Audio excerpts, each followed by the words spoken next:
ఉన్న బంగారాన్ని విడిపించి ఆ రోజు ఆన్లైన్ రేటుకే మేము కొంటాం. Sharma gold company.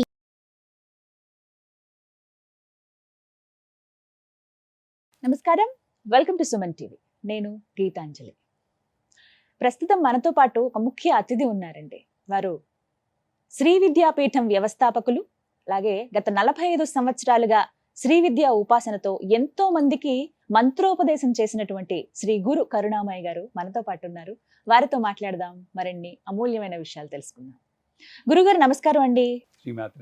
కొంతమంది ఏంటంటే తలుపులు ఉంటాయి ఇప్పుడు పూజ గదికి, అవి ఎప్పుడు అలా వేసే ఉంచుతారు. అలా వేసి ఉంచడం అనేది కరెక్టే అంటారా? ఏ సమయాల్లో తీసి ఉంచాలి అనేది కూడా. కొంతమంది ఏమో ఎప్పుడు అసలు అలా తలుపులు వేయకూడదు, తలుపులు ఏవో అందానికని పెట్టుకున్నాం అంతే అని చెప్పి ఎప్పుడు తీసి ఉంచుతారు కొంతమంది. పద్ధతి ఏంటండి అసలు? మీరు మా అమ్మవారు అనుకున్నాను అనుకోండి, అమ్మవారిలో డ్రెస్ చేసుకున్నాను, మిమ్మల్ని తీసుకెళ్ళి మా ఇంట్లో పెట్టుకుంటారు. ఎంత పెద్ద ఇల్లున్నా సరే మన ఇంట్లో అమ్మవారిని అల్మేరలోనే పెడతాం. కొంతమంది వాడికి ఒక పూజ గది కూడా ఉండదు, అల్మేరలో పెట్టి మిమ్మల్ని తలుపేసేస్తాం. రోజు జైలర్లా తలుపు తెరుస్తాను 8 గంటలకి. ఇంత కట్ట బ్రాండ్ పేరు అనవసరం అండి, భగవంతునికి భక్తునికి అనుసంధానమైన బ్రాండ్ ఒకటి తీసుకుంటాం. అది చాలా కొంచెం చౌకగా దొరుకుతుంది, పెద్ద కట్ట దొరుకుతుంది. అది తీసుకొచ్చి కట్ట వెలిగించేది ఒకటే వెలిగించుకోవద్దు కదండి, మనకు భ్రమ. ఇలా ఇలా ఇలా తిప్పేస్తూ మొత్తం పొల్యూట్ చేసి పారేస్తాను. మీకు ఊపిరి ఆడదు. ఈ గంట ఏమో ఒక రిథం ఉండదు, గడ గడ గడ గడ గడ గడ వాయించేస్తాను. అది పండిందో లేదు, ముగ్గిందో తెలియదు, నల్లగా అరటిపండు ఉంటుంది, తొక్క కూడా తీయను, అదో పెడేస్తాను. తింటే తిను, పోతే పో అని ఇలా చూపిస్తాను. ఇదే కదా నైవేద్యం ముద్ర మంది. ఎక్కడ భావం లేదు నాకు, తినిపించను.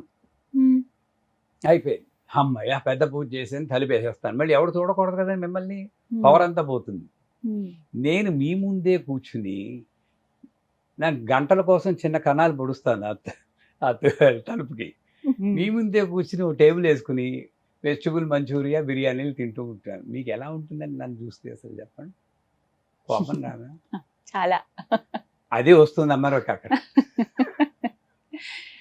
హాయిగా అమ్మవారిని మన ఇంట్లో మనిషిలా ఉండనివ్వండి. తలుపులు ఎందుకు వేస్తారండి? ఎవరు చూస్తే అమ్మవారు మైలుపడి అందరినీ అపవిత్ర పవిత్రోవా సర్వావస్థాగతోపవా ఎస్పరే పుండరీకాక్ష అనుకుంటేనే నువ్వు శుభ్రపడతావరా అనుకుంటే, అమ్మవారిని పని మనిషి చూస్తే మైలుపడిపోతుంది, తలుపులేసి ఆవిడని ఊపిరాడకుండా చేయడం ఎంత పాపం అండి? చెప్పండి అసలు, నిజంగా లాజికల్గా ఆలోచించండి.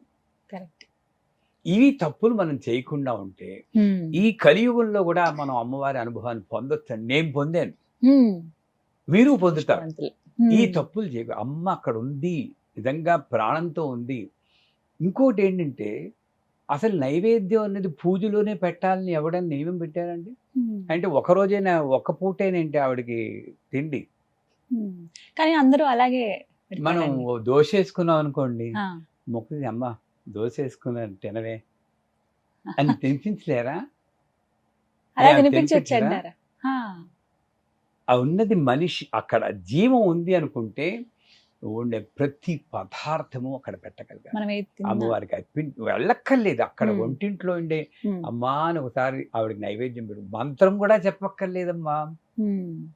ఆవిడ తలుచుకుని ఇలా అర్పణ చేసి అప్పుడు తినండి, ఇంట్లో రోగాలు తగ్గుతాయి. ఆవిడకేమో ఇంత అరటిపండు పెడతామా, కుప్పలు ఇక్కడ మసాలా దోశలని మింగేస్తూ ఉంటామా, ఆవిడకి ఇవ్వకుండా రోగాలు రాక ఏమవుతాయి చెప్పండి అసలు? మా ఇంట్లో మా పీఠంలో ప్రతిసారి కాఫీ కూడా అమ్మవారికి ఇస్తామమ్మా. ఓ అన్ని మనం తీసుకునే ప్రతి వాళ్ళు మమ్మల్ని తిట్టుకుంటే మేము క్షమించాలి, ఎందుకంటే నేను కాఫీ నాకు కొంచెం ఇష్టం. ఆవిడ ఎందుకు ఎవరో కాఫీ ఎందుకు రాదా అమ్మ, నాకు ఆలోచన అది తీసేయి, నీకే వదిలేస్తున్నానంటారు. ఇంత చనువు ఉండాలి, మన బంధాన్ని ఏర్పరచుకోవాలి. లేదు మీరు తాగడం మాని, నేను ఏది తిన్నా ఆ అమ్మవారికి అర్పించే తింటాను అన్న భావన ఉండగలదు. కొంతమందికి నేను నాన్ వెజిటేరియన్ తింటున్నానండి, అది కూడా ఇవ్వచ్చా అంటారు. భక్త కన్నప్ప ఆయన శివుడు కింద ఉంటే ఆయన పైకి కూర్చున్నాడు గోపురం మీదే, అంత ఉత్తమ స్థానం ఇచ్చాడు. ఆయన అలా పెట్టేయడని మన ఏదైనా పెట్టాం నైవేద్యం. కానీ అక్కడ ఏంటంటే, నేను ఏది నా సంస్కృతి ప్రకారం, నా కల్చర్ ప్రకారం నేను ఏది తినొచ్చో అది తినండి. కానీ తిని బ్రహ్మార్పణం అనుకుంటానండి. ఏమీ తప్పు లేదు. ఏ పదార్థం అయినా కూడా. ఈ రకంగా నియమాలు కొన్ని పాటిస్తే తప్పనిసరిగా మన భగవద్ అనుభూతి ఎప్పుడూ పూజ చేస్తున్నప్పుడే కాదు, ఎప్పుడూ ఎప్పుడైనా. పొందొచ్చు.